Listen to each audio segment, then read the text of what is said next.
당신이 제 아내를 사랑한 적이 있기나 했어요. 한도윤 씨? 낯선 남자의 목소리가 내 이름을 찢어놓았다. 평생 착하게만 살았다 그 말. 이제는 아무 의미도 없습니다. 나는 입을 열지 못했다. 숨을 들이쉴 때마다 심장 안쪽이 서늘하게 쪼그라드는 느낌이 들었다. 병원 특유의 소독약 냄새와 오래 앉아있던 사람들의 땀 냄새가 뒤섞여 코를 찔렀다. 옆 침대 커튼 너머에서 매화의 숨소리가 아주 작게 오르내리고 있었다. 무릎 꿇을까? 아니면 이 인간 멱살부터 잡을까?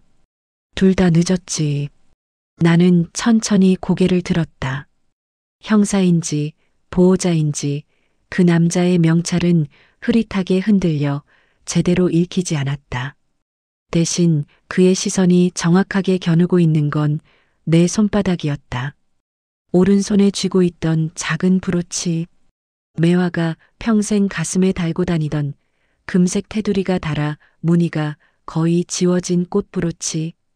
그날도 사기를 당하던 그날도 매화는 그 브로치를 꼭 달고 나갔었다. 그날 아침은 평소와 다를 게 없는 하루였다. 적어도 나는 그렇게 믿고 있었다. 부엌 창문으로 겨울 햇살이 비스듬히 들어와 싱크대에 놓인 스테인리스 주전자에서 은빛이 번져나갔다. 약 봉투를 하나씩 꺼내 물과 함께 삼키고 있을 때 안방 쪽에서 익숙한 중얼거림이 들려왔다. 여기가 아니었나? 분명 이 블라우스를. 나는 컵을 내려놓고 안방으로 천천히 걸어갔다. 방 안에는 햇빛이 들지 않아 조금 서늘했고 장롱문이 활짝 열려 있었다. 매화가 옷들을 하나씩 꺼내 침대 위에 올려두고 있었다. 아이보리색 블라우스, 연분홍 가디건, 옛날에 입담한 플레어 치마. 그 위에 작은 브로치 하나가 동그랗게 놓여 있었다. 무슨 날이야? 왜 이렇게 차려입어? 내가 물었다. 매화는 고개를 들지 않은 채 대답했다. 아, 도윤 씨. 오늘 설명회 있잖아요. 몰라요? 지난주에도 얘기했는데. 설명회? 노후 안심 상품인가 뭐라 했지. 요즘 다들 한다잖아요. 이자도 많이 나오고 혹시 큰 병 걸려도 돈 걱정 안 하게 해준대요. 나는 눈썹을 찌푸렸다. 노후 안심, 이자, 큰 병. 이런 단어 묶음은 되게 뒷맛이 씁쓸했다. 그거 누가 하자고 했는데? 매화가 그제야 내 쪽을 돌아보았다. 눈과 주름 사이에 묘한 자신감이 비쳤다. 아, 저번에 복지관에 왔던 그 젊은 분 있잖아요. 이름이 장모였지. 아무튼 참 말도 잘하고 친절하고 우리 나이엔 저런 사람도 믿고 살아야지. 장? 입안에서 그 두 글자를 굴려보다가 나는 소리내어 뱉지 않았다. 근데 왜 나한텐 어제까지 말 안 했어? 내 질문이 생각보다 조금 날카롭게 튀어나왔다. 매화의 어깨가 아주 살짝 움찔했다. 얘기했는데 도윤 씨가 TV 본다고 대답을 안 했어요. 내가 어제도 그랬잖아요. 설명회 있다고 같이 가요 했는데. 어제 저녁 뉴스 소리에 묻혀 지나갔을 수도 있다. 아니면 내가 흘려들었을지도 모른다. 누구 탓을 하든 지금은 이미 늦어 있었다. 어디서 하는데? 동네 문화센터요. 우리 같은 사람들 많대요. 괜찮다더라니까. 매화는 그렇게 말하며 브로치를 집어들었다. 금속이 손가락 사이에서 딸깍 소리를 내며 돌아갔다. 그리고 어김없이 가슴께에 심장 바로 위에 꽂았다. 나는 그 동작을 수십 년 동안 지켜봐왔다. 교단에 설 때도, 학부모 상담을 할 때도, 동네 잔치에 갈 때도 브로치를 가슴에 다는 매화의 손이 조금만 떨리면 그날은 마음이 불안정하다는 뜻이었다. 오늘 그 손이 유난히 떨렸다. 매화야. 내가 이름을 불렀다. 오랜만에. 그녀가 고개를 들었다. 그래도 뭐든 계약하는 거면 나랑 같이 보자. 응? 매화는 잠깐 멈칫하더니 애써 웃는 표정을 만들었다. 에이, 도윤 씨. 내가 평생 애들 성적표 보면서 숫자 얼마나 봤는데. 이 정도는 나도. 그 말이 끝나기도 전에 그녀의 시선이 허공에서 잠깐 흔들렸다. 마치 방금 한 말을 스스로 잊어버린 사람처럼. 아, 근데 오늘 몇 시였지? 나는 속으로 숨을 삼켰다. 또다시 구멍이 뚫린다. 기억에. 내가 같이 갈게. 되지? 내가 단호하게 말하자 매화는 더 이상 반대하지 않았다. 오히려 안도한 표정이 스쳐 지나갔다. 문화센터는 늘 그렇듯 삼삼오오 모인 노인들로 시끌벅적했다. 땀 냄새, 약 냄새, 커피 믹스 냄새가 뒤섞여 어지러운 공기를 만들었다. 벽에 붙은 안내문에는 화려한 글씨로 이런 문구가 적혀 있었다. 노후 자산 안전하게 지키는 법, 무료 설명회. 무료라 세상에서 제일 비싼 말이지. 나는 의자를 하나 끌어와 뒤편에 앉았다. 매화는 앞줄 중간쯤 빈자리에 앉으려 했지만 내가 살짝 팔을 붙잡았다. 너무 앞에 가면 피곤해. 여기 앉자. 그래요? 뭐, 도윤 씨가 그렇다면. 그녀는 나란히 앉는 걸 잠시 어색해했지만 금세 익숙한 듯 웃어 보였다. 브로치가 형광등 아래에서 희미하게 반짝였다. 잠시 후 말끔하게 정장을 입은 남자가 마이크를 들고 단상에 올랐다. 단정한 가르마, 정제된 미소, 딱 떨어지는 발음. 안녕하세요, 어르신 여러분. 이렇게 귀한 시간 내주셔서 감사합니다. 청중석에서 몇몇이 박수를 쳤다. 나는 그 남자의 눈매를 유심히 살폈다. 웃고 있는데 웃고 있지 않은 눈. 요즘 뉴스를 보면 걱정이 많으시죠? 물가 오르죠. 병원비 부담되죠. 자식들 눈치 보이죠. 저희는 그런 어르신들 마음을 조금이라도 덜어드리고 싶어서 이 자리를 마련했습니다. 말 한마디 한마디가 정확히 이 연령대의 아픈 곳을 찔렀다. 나는 숨을 고르며 주머니 안에서 약 봉투를 한 번 더 만져봤다. 심장이 갑자기 빨리 뛰기 시작했다.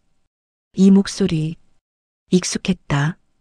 이런 종류의 사람을 나는 예전에 수십 번, 아니 수백 번 봐왔다. 정보부대에 있을 때 작성하던 보고서들, 대외 선전용 강연에 나오는 사람들, 군복은 입지 않았지만 사람의 마음을 조종하는 기술로 무장한 이들. 자, 그래서 오늘 저희가 소개해 드릴 건 노후 안심 보장형 상품입니다. 국가 지원, 대형 병원 연계, 그리고 무엇보다도 여러분 자녀들 부담을 덜어줄 수 있는 제도입니다. 짐짓 눈물을 훔치는 이들도 있었다. 한숨, 작은 웃음, 고개 끄덕임이 파도처럼 번졌다. 내 옆에서 매화도 조용히 고개를 끄덕이고 있었다. 나는 그녀의 손등을 슬쩍 보았다. 손가락 마디가 하얗게 굳어 있었다. 싫으면 지금이라도 일어나자고 할까? 아니면 끝까지 들어본 다음에 말릴까? 나레이션 위로 그의 목소리가 다시 찍고 들어왔다. 여러분, 오늘 상담 신청하시는 분들께는 저희가 특별히 추가 혜택을 드리려고 합니다. 단 자리가 한정돼 있어서요. 먼저 손 드신 분들부터 모시겠습니다. 그 말이 끝나기가 무섭게 여러 손이 동시에 들렸다. 마치 사전에 각본을 짜놓기라도 한 사람들처럼. 매화의 손은 예상보다 훨씬 빨리 올라갔다. 저요. 내가 반사적으로 그 손목을 잡았다. 매화야. 왜요? 우리도 이런 건 좀 해봐야죠. 평생 남 도와주고 살았는데. 그녀가 내 손을 가볍게 뿌리치며 웃었다. 그 웃음 속에는 어딘가 서운함 같은 게 섞여 있었다. 도윤 씨는 맨날 말만 해요. 당신 힘들게 살게 해서 미안하다고. 근데 뭐 하나 나를 위해서 크게 해준 건 없잖아요. 그 말이 내 가슴에 묵직하게 박혔다. 나는 입을 열었다가 닫았다. 틀린 말이 아니니까. 그때였다. 단상 위의 남자가 우리 쪽을 향해 다가왔다. 미소를 머금은 얼굴로 마치 오래된 지인을 보는 듯 손을 내밀었다. 두 분 부부이시죠? 참 보기 좋으십니다. 혹시 이야기 나눠볼 수 있을까요? 매화가 반가운 듯 자리에서 일어나려 하자 나는 자기도 모르게 앞을 가로막았다. 상담은 나중에 생각해 보겠습니다. 남자가 잠시 눈을 가늘게 떴다가 바로 다시 미소로 덮었다. 아, 물론이죠. 강요하는 자리가 아닙니다. 다만 오늘 신청하시면 혜택이 조금 더 크다는 말씀만 하. 그는 짧게 웃으며 한 발 물러났다. 그러나 눈빛은 여전히 우리를 떠나지 않고 있었다. 설명회가 끝날 즈음 나는 머리가 띵해지는 걸 느꼈다. 공기의 질 자체가 점점 탁해지는 것 같았다. 집에 가자. 내가 자리에서 먼저 일어나자 매화는 고개를 갸웃했다. 좀 더 물어보고 가요. 이거 그냥 지나치기엔 아까운 것 같은데. 집에 가서 천천히 다시 알아보자. 내가 인터넷도 좀 보고. 인터넷은 뭘 봐요? 도윤 씨는 그런 거 잘 못하면서.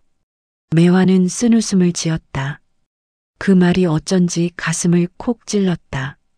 강의장이 조금씩 비어갈 때쯤 나는 일부러 남자와 눈이 마주치지 않도록 시선을 피해 출구 쪽으로 향했다.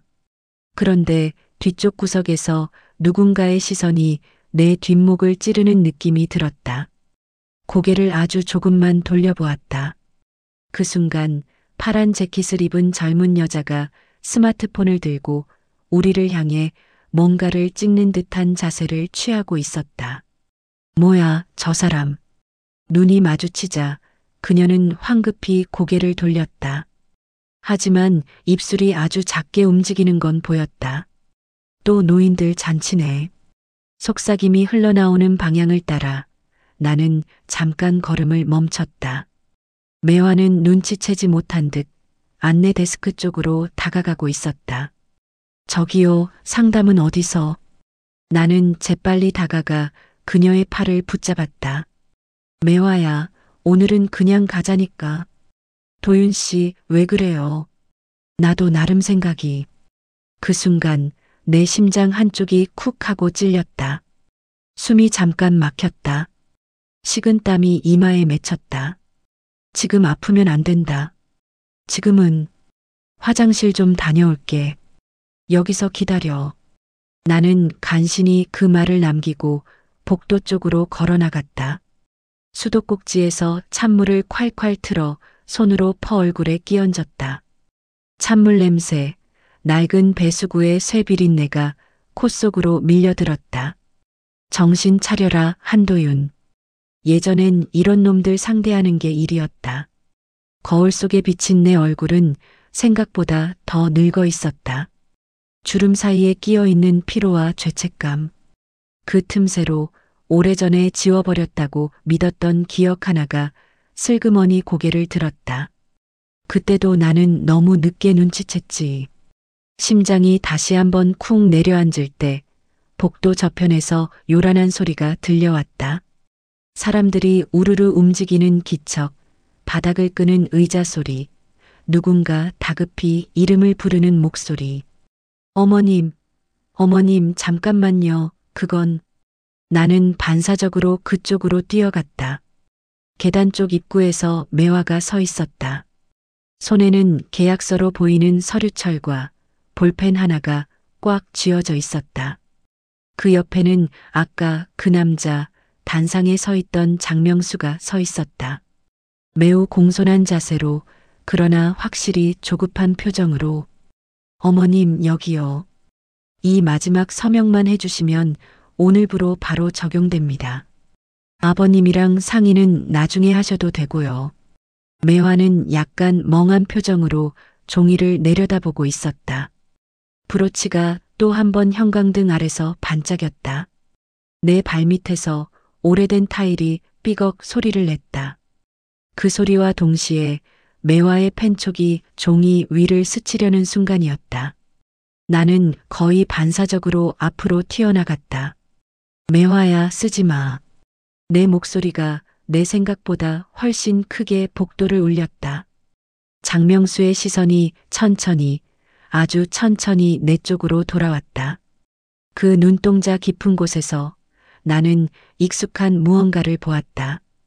경계, 계산, 그리고 얍봉. 아, 아버님, 걱정하실 거 없습니다. 제가 방금까지 자세히 설명. 한 번 더 들어보고 결정하겠다고 했을 텐데요. 내 말투가 나 스스로도 낯설 만큼 단단하게 바뀌어 있었다. 수십 년 전 브리핑실에서 보고서를 읽어 내려가던 그 시절의 목소리였다. 매화가 나를 올려다보았다.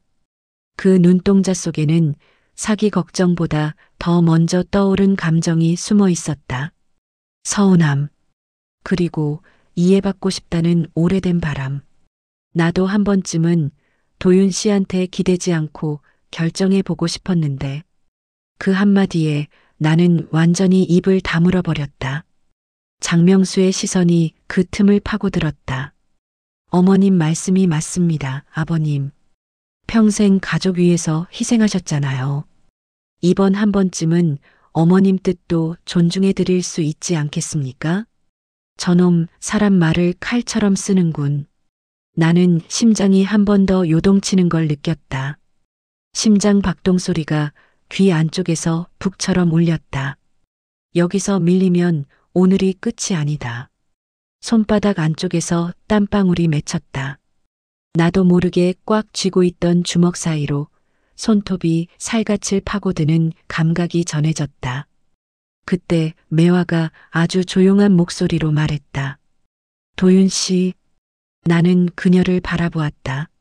나 이거 전에 한 번 본 것 같아요. 전에? 응. 어디서였더라. 이 문장들 글씨체까지 이상하네. 분명 어딘가에서. 매화의 목소리가 점점 희미해졌다. 마치 안개 속에서 손을 더듬어 뭔가를 찾는 사람처럼. 장명수의 미소가 단숨에 굳어졌다. 나는 그 찰나의 변화를 놓치지 않았다. 이놈 지금 당황했다. 내 뒤편 어딘가에서 누군가의 조용한 셔터 소리가 들려왔다. 찰칵. 고개를 약간 돌리자 아까 그 파란 재킷의 여자가 다시 스마트폰을 들고 있었다. 이번엔 분명히 우리 쪽을 향해. 그 순간 어떤 직감이 머리를 스쳤다. 이 설명회 오늘 처음이 아니다. 이놈들은 이미 여러 번 같은 짓을 반복해왔다. 그리고 더 깊숙한 곳에서 또 다른 느낌이 고개를 들었다. 불쾌한 데자비. 나도 예전에 아주 비슷한 문장을 본 적이 있다. 그 문장들 사이 어딘가에 매화와 나 사이에 오래된 비밀 하나가 조용히 숨어 있다는 사실은 아직 아무도 모르는 것처럼 보였다. 적어도 그 순간까지는. 그날 문화센터를 나올 때 내 귀에는 사람들 웅성거리는 소리보다 매화의 한마디만 맴돌고 있었다. 나도 한 번쯤은 도윤 씨한테 기대지 않고 결정해 보고 싶었는데 집으로 오는 길 겨울바람이 골목 모퉁이마다 칼날처럼 불어왔다. 매화는 코끝이 붉어지도록 추위를 맞으면서도 한 손으로 코트를 여미고 있었다. 다른 손은 가방 끈을 꼭 쥐고 있었다. 가방 안에서 서류가 부스럭거리는 소리가 났다. 그 종이 줘봐. 왜요? 그냥 설명서라는데. 그래도 한 번은 봐야지. 숫자 들어가는 거 아냐? 나는 일부러 목소리를 가라앉혀 말했다. 매화는 못마땅한 얼굴을 하다가도 결국 가방에서 서류철을 꺼내 내게 건넸다. 종이를 받는 순간 손끝이 살짝 떨렸다. 차가운 겨울 공기, 종이의 거친 감촉, 잉크 냄새가 섞여 코를 스쳤다. 집에 돌아오자마자 나는 겉옷도 벗기 전에 식탁에 서류를 펼쳐 놓았다. 형광등 불빛이 글자를 하얗게 비췄다. 노후 안심 보장형 통합상품 계약서안. 제목부터가 노렸다는 티가 났다. 매화야, 이거 언제 받은 거야? 매화는 부엌에서 물을 마시다가 멈칫했다. 오늘 준 거 아니에요? 설명회에서. 아까는 이렇게 두꺼운 서류 안 줬어. 이건 집에 있던 거잖아. 내 말에 매화의 눈동자가 이리저리 흔들렸다. 그런가? 그럼 어제였나? 아니, 지난주였나? 그 사람이 집에 한 번 왔었잖아요. 커피도 한 잔 타줬는데. 숨이 잠깐 막혔다. 집까지 왔었다고? 응, 내가 말 안 했나? 아, 맞다. 그날 도윤 씨 병원 다녀오는 길이라 바쁘다. 그래서 그냥 내가 혼자. 그래. 항상 그런 식이었지. 내가 바쁘다, 피곤하다 핑계를 대고 매화는 혼자 알아서 사람들을 맞았다. 나는 아무 말도 하지 않은 채 글자를 한 줄 한 줄 따라 내려갔다. 예상 수익률은 과거 실적을 기준으로 한 것으로 실제와 차이가 있을 수 있습니다. 고객님의 소중한 자산을 안전하게 보호하기 위해 당사는 국내외 다양한 자산에 분산 투자합니다. 문장 하나하나가 익숙했다.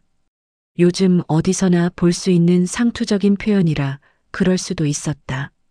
그런데 어느 부분에서 눈이 걸렸다. 당사 및 제휴사는 귀하의 노후 생활 안정을 최우선 가치로 삼습니다. 그 문장이 머릿속 어딘가에 박혀있던 오래된 기억을 건드렸다. 최우선 가치로 삼습니다라는 표현, 마침표 찍는 위치까지. 이 문장, 오래전에 나는 비슷한 문장을 본 적이 있었다. 아니, 본 정도가 아니라 내가 쓴 적이 있지 않나? 보고서였다. 민간단체 위장 심리전 자료. 노년층, 저소득층을 대상으로 한 여론 조작 프로젝트 초안. 그때 농담처럼 말하던 상관의 얼굴이 떠올랐다. 한 병장, 이런 문장 잘 쓰네. 사람 마음 안정시키는 데는 딱이야. 나중에 민간 나가면 이런 걸로 밥 벌어먹고 살 수도 있겠다? 나는 그 말을 흘려들었다고 생각했다. 하지만 누군가는 정말로 이 문장을 가져다 쓴 모양이었다. 수십 년이 지나 이런 계약서 속에 손에 들고 있던 종이가 조금 구겨졌다. 손가락 힘이 들어가는 걸 늦게 깨달았다. 도윤 씨 화났어요? 매화의 목소리가 조심스럽게 들렸다. 나는 한숨을 길게 내쉬고 일부러 천천히 물었다. 이 사람 이름이 뭐라고 했지? 장모? 장명수? 맞나? 명수 씨, 명수 씨라고 불렀던 것 같아요. 그럼 계좌는? 돈 보낸 적 있어? 그 질문에 매화의 표정이 굳었다. 입술이 가늘게 떨렸다. 보낸 것 같기도 하고. 보냈어? 안 보냈어? 내 목소리가 예상보다 크게 튀어나왔다. 매화가 움찔하며 눈을 감았다. 나도 잘 기억이 안 나요. 그 사람이랑 같이 은행에 갔었는데 그날이 오늘이었나 어제였나 헷갈려요. 나 좀 혼란스럽다고 병원에서도 그랬잖아요. 나는 무릎이 툭 풀리는 느낌에 의자에 털썩 앉았다. 목 뒤가 뜨겁게 달아오르다가 곧 얼음처럼 차가워졌다. 이미 시작된 걸지도 모른다. 통장 가져와 봐. 통장은 싱크대 옆 서랍 깊숙한 곳에 있었다. 한때는 아이들 학원비, 생활비, 월세를 계산하던 숫자들이 이제는 병원비와 약가, 공과금 명세로 가득했다. 나는 펜으로 날짜를 훑으며 거래 내역을 따라 내려갔다. 전기요금, 관리비, 병원비, 카드 대금. 그리고 그 사이에 눈에 띄게 큰 금액 하나가 박혀 있었다. 출금 3천만 원 HJ 자산관리주. 위장된 업체명 치고는 꽤 공을 들인 이름이었다. 한 글자만 바꾸면 정부 기관이나 공공재단 같은 느낌이 나는 이름. 이거 언제야? 날짜를 본 순간 입안이 바짝 말라붙었다. 사흘 전. 내가 검진 때문에 병원에 다녀온 날. 그날 그 사람이 같이 가자 그래서. 매화의 말이 뒤늦게 머리에 박혔다.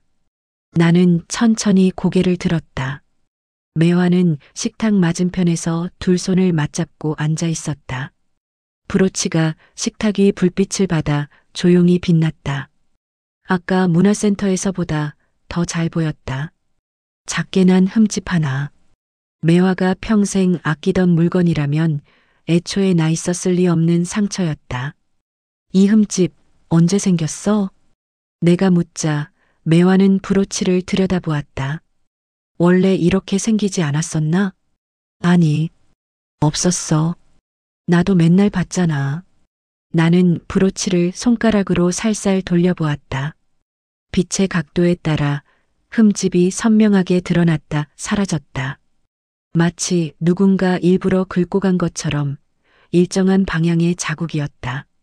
몸을 확 틀 때 단단한 것에 부딪혔겠지. 누구와 스친 거냐? 내 머릿속에서 문화센터 복도의 한 장면이 재생되었다.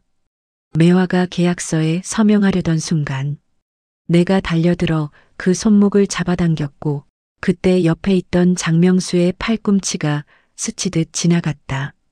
브로치와 금속 시계줄이 딱 하는 소리를 낸 것이 희미하게 떠올랐다.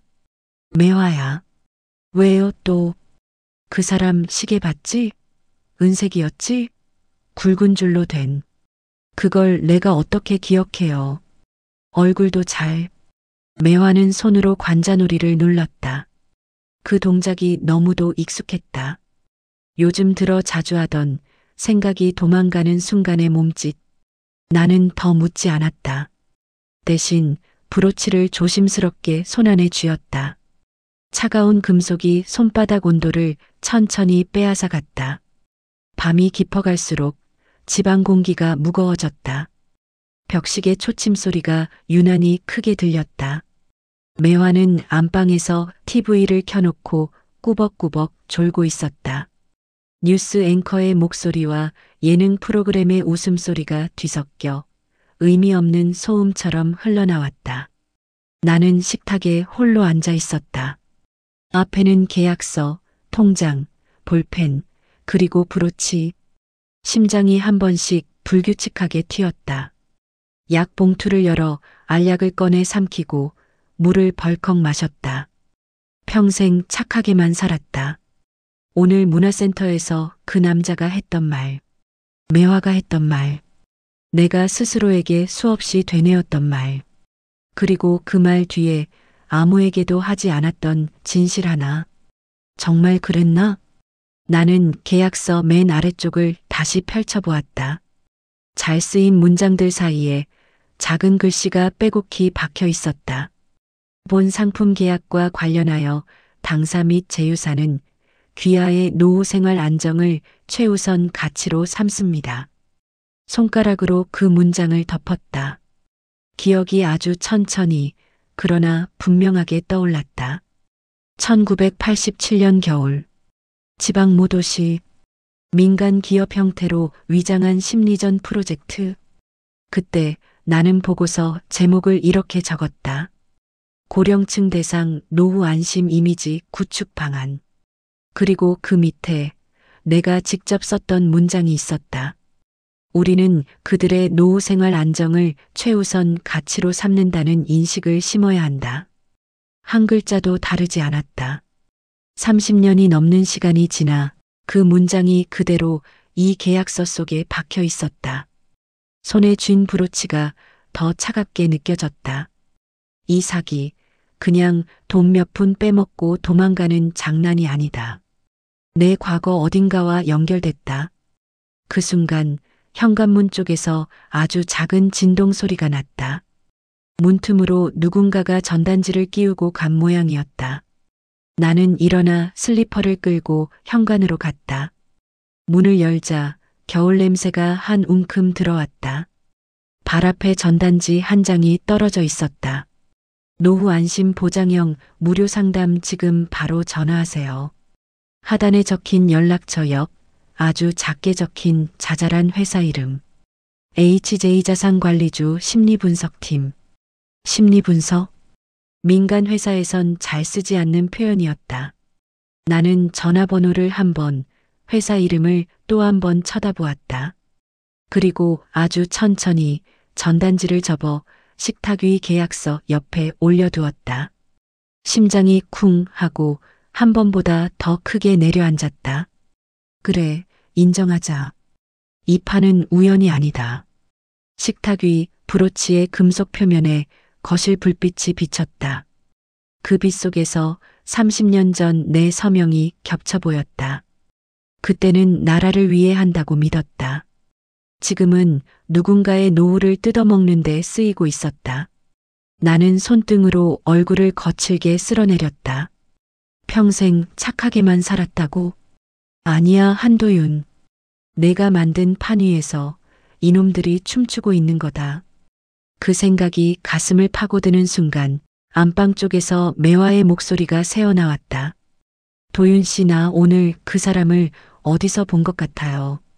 나는 자리에서 벌떡 일어섰다. 어디서? 글쎄, 오래전에 교무실이었나, 운동장이었나. 매화의 목소리가 점점 멀어졌다. 나는 안방 문 앞에서 멈춰섰다. 어둠 속 TV 불빛에 비친 매화의 옆모습, 가슴께에 여전히 달려있는 흠집난 브로치. 그리고 내 머릿속에서 아직 열지 못한 기억의 문 하나가 삐걱거리며 움직이기 시작했다. 이 사기꾼들 판을 뒤엎으려면 먼저 내 과거부터 마주봐야 한다는 뜻이겠지. 그게 이 싸움의 시작이라는 사실을 그때의 나는 겨우 아주 조금만 깨닫고 있었다. 집안 공기가 아침부터 유난히 무거웠다. 부엌 창문을 열었는데도 눅눅한 정적이 거실 끝까지 내려앉아 있었다. 나는 전기포트를 켜고 소리가 끓어오르길 기다리는 동안 식탁 위에 계약서를 다시 펼쳐 놓았다. 잉크 냄새가 묘하게 새 것 같지 않았다. 마치 오래된 문장을 이식해 붙여놓은 종이장처럼. 매화는 안방에서 옷걸이를 덜컥대며 바쁘게 움직이고 있었다. 오늘은 어디 가는 거였죠? 아침마다 반복되는 질문. 목소리는 여전히 곱지만 끝부분이 자꾸 흐려졌다. 병원 가야지. 기억검사 예약해놨잖아. 아, 맞다 그랬지. 그녀는 금방 잊을 표정으로 고개를 끄덕였다. 브로치를 만지작거리다 가슴께에 달려고 하자 나는 순간 손을 뻗어 그걸 잡았다. 오늘은 그거 두고 가자. 매화의 눈이 잠깐 멈칫했다. 왜요? 나 이거 없으면 불안해. 나중에 줄게. 잠깐 맡아둘게. 내 말투가 부드러웠지만 사실 그 안에 더 깊은 의도가 있었다. 저 브로치 지금은 단서다. 주머니에 브로치를 넣는 순간 금속의 차가운 감촉이 손바닥을 타고 올라왔다.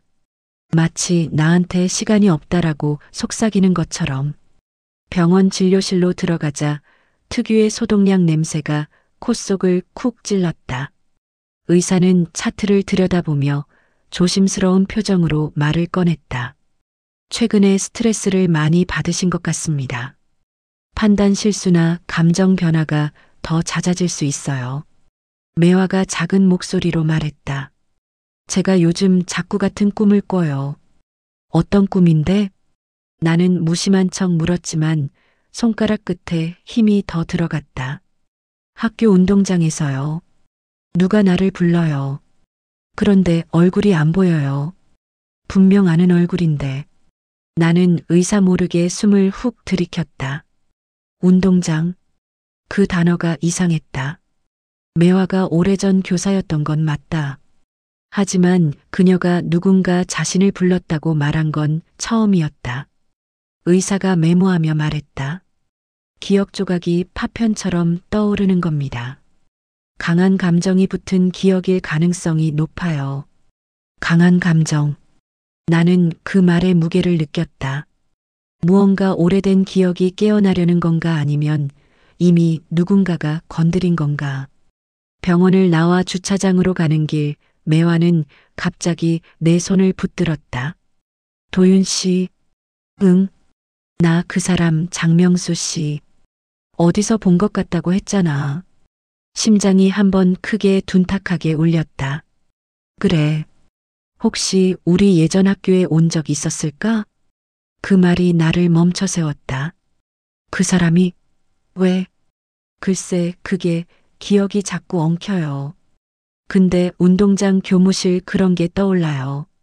나는 매화의 손을 잡고 천천히 걸어갔다.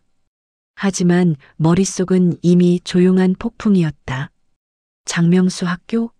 그가 젊었을 때 무슨 말도 안 되는, 아니, 말이 안 되는 건 그럴 리 없다는 내 확신일지도 모른다.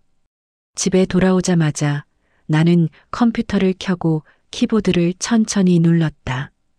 HJ 자산관리 장명수. 검색 결과는 놀랍도록 깨끗했다. 의도적으로 지운 흔적. 프로필 한 줄도 없고 과거 사진도 없다. 이 정도면 그냥 사기꾼이 아니다. 그때 뒤에서 조용한 발소리가 들렸다. 매화였다. 도윤 씨, 아까 병원에서 한 말 그냥 흘려들어요. 왜? 나도 내 기억을 믿을 수가 없어. 매화야. 그녀가 내 말을 끊었다. 근데 하나만은 확실해요. 나는 고개를 들었다. 그 사람 눈 나를 아는 사람 눈이었어. 그 말이 심장을 서늘하게 쓸어내렸다. 아는 사람? 그럼 진짜 예전에 만난 적이 있다는 뜻인가? 밤이 깊어갈수록 머릿속은 더 복잡해졌다. 나는 식탁에 앉아 장명수의 말투, 동작, 눈빛을 머릿속에서 복기했다. 설명회에서 했던 문장, 내가 오래전에 쓴 보고서의 표현, 그리고 매화의 그 수상한 기억들. 이 판 이미 오래전부터 설계돼 있던 건가? 아니면 우연히 겹친 건가? 둘 다 아니면. 그 순간 스마트폰이 울렸다. 모르는 번호. 나는 잠깐 망설이다 전화기를 들었다. 한도윤 씨 맞죠? 여성의 차갑고 단단한 목소리였다. 누굽니까? 엄청 위험한 분이 설명회에 나타나셨더라고요. 당신 말입니다. 뭐라고요? 보험조사원 정아린입니다. 오늘 문화센터에서 당신 보고 놀랐어요. 내가 왜요? 장명수, 그 인간 당신 부부를 표적으로 잡은 게 아닙니다. 그럼 전화기 너머로 아주 짧은 정적. 그리고 그녀의 목소리가 낮게 가라앉았다. 당신 이야기부터 시작된 게임이에요. 심장이 한번 크게 내려앉았다. 식탁 위 브로치가 희미하게 반짝였다. 그 빛이 마치 과거의 문을 열어젖히는 것처럼 느껴졌다. 그리고 나는 처음으로 분명한 결심을 했다. 그래. 이제는 내가 직접 끝내야 한다. 정아린 씨. 나는 목소리를 가다듬고 말했다. 만납시다. 지금 바로. 그리고 핸드폰 화면에 반사된 내 얼굴은 평생 착하게만 살아온 사람의 얼굴이 아니었다. 정아린을 처음 만난 건 집에서 도보로 10분쯤 떨어진 오래된 다방이었다. 간판은 벗겨지고 창문 너머로는 커피 믹스 냄새가 묵은 먼지와 섞여 흘러나왔다. 문을 밀고 들어가자 묘한 긴장 냄새가 공기 속에서 어른거렸다. 정아리는 이미 구석자리에서 나를 보고 있었다. 머리를 질끈 묶고 검은 패딩을 입은 채 서류가 든 파일을 두 손으로 쥐고 있었다. 눈빛은 낯선 일을 경계하면서도 뭔가 확신에 가까운 기세로 나를 꿰뚫고 있었다. 앉으세요. 시간 없으니까. 첫 마디부터 이미 내게 시험을 걸고 있었다. 나는 그녀 맞은편에 조용히 앉았다. 의자 다리가 바닥에서 미세하게 끼익하고 울었다. 이 다방은 소리가 너무 잘 퍼졌다. 누가 듣고 있을지도 모른다. 내가 위험한 사람이라고 했죠. 나는 낮은 목소리로 말문을 열었다. 맞아요. 왜죠? 그녀는 입술을 꾹 다물었다가 파일을 열어 한 장을 내밀었다. A사 용지 위에는 흐릿한 스크린샷이 인쇄돼 있었다. 문화센터 CCTV였다. 화면 속에서 나는 매화의 손목을 붙잡고 있었고 그 옆에 장명수가 교활하게 웃으며 우리를 보던 장면이었다. 이 장면 이상하지 않나요? 나는 화면을 뚫어져라 보았다. 내가 이미 100번은 재생한 듯한 장면. 하지만 정아리는 전혀 다른 것을 보고 있었다. 뭐가 이상하다는 건데요? 그녀는 내 표정을 읽듯이 눈썹을 살짝 찌푸렸다. 그리고 손가락 끝으로 화면 한쪽을 톡하고 건드렸다. 저기요. 보세요. 장명수가 처음 본 사람을 대하는 눈이 아닙니다. 내 심장이 한 박자 멈췄다. 무슨 뜻이죠? 장명수는 피해자랑 마주칠 때 보통 웃는 눈을 해요. 그게 패턴이에요. 근데 파일을 넘겼다. 이번엔 다른 피해자들과의 장면들. 모두 사랑스러운 척, 상냥한 척 웃고 있는 얼굴. 눈까지 웃고 있었다. 정아린이 다시 첫 페이지를 가리켰다. 여기선 웃고 있지 않아요. 그리고 당신을 볼 때만 눈이 날카로워집니다.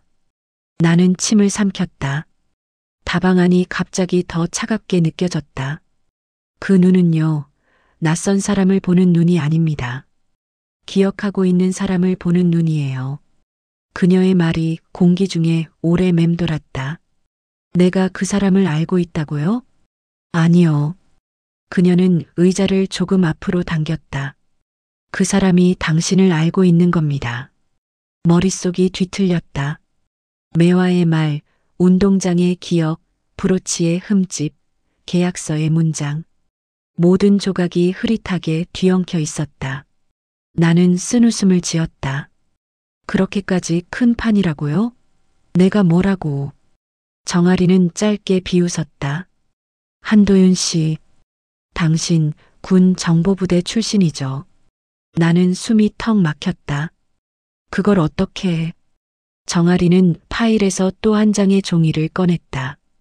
네모칸에 적힌 이름, 흑백 사진.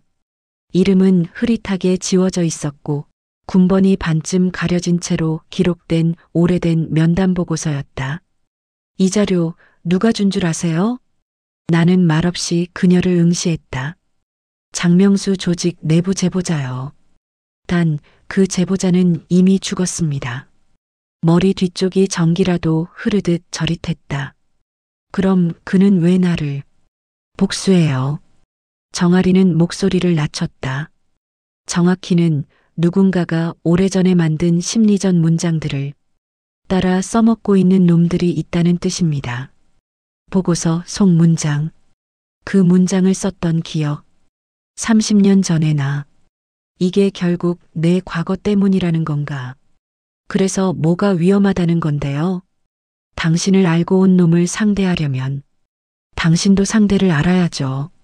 정아린이 배낭에서 작은 USB를 꺼냈다. 은색으로 반짝이는 그 몸체가 다방의 어두운 조명을 받아 미세하게 빛났다. 여기 장명수의 이전 신분 기록이 있습니다. 원본은 누군가가 일부러 지웠어요. 이건 그 흔적을 역추적해서 복원한 파일이에요. 나는 USB를 받아 손바닥 위에서 굴려보았다. 작은 금속 덩어리가 이상하게 뜨겁게 느껴졌다. 이걸 왜 나한테 줍니까? 정아리는 한동안 말이 없었다. 그러다 아주 조심스럽게 말했다. 도윤 씨, 그 사람, 매화 어머님과 예전에 같은 학교에 있었습니다. 내 머릿속이 새하얘졌다. 뭐라고요? 정확한 자료는 열어보면 알아요. 근데 제 느낌엔 그 둘 사이에 우리가 모르는 연결고리가 있습니다.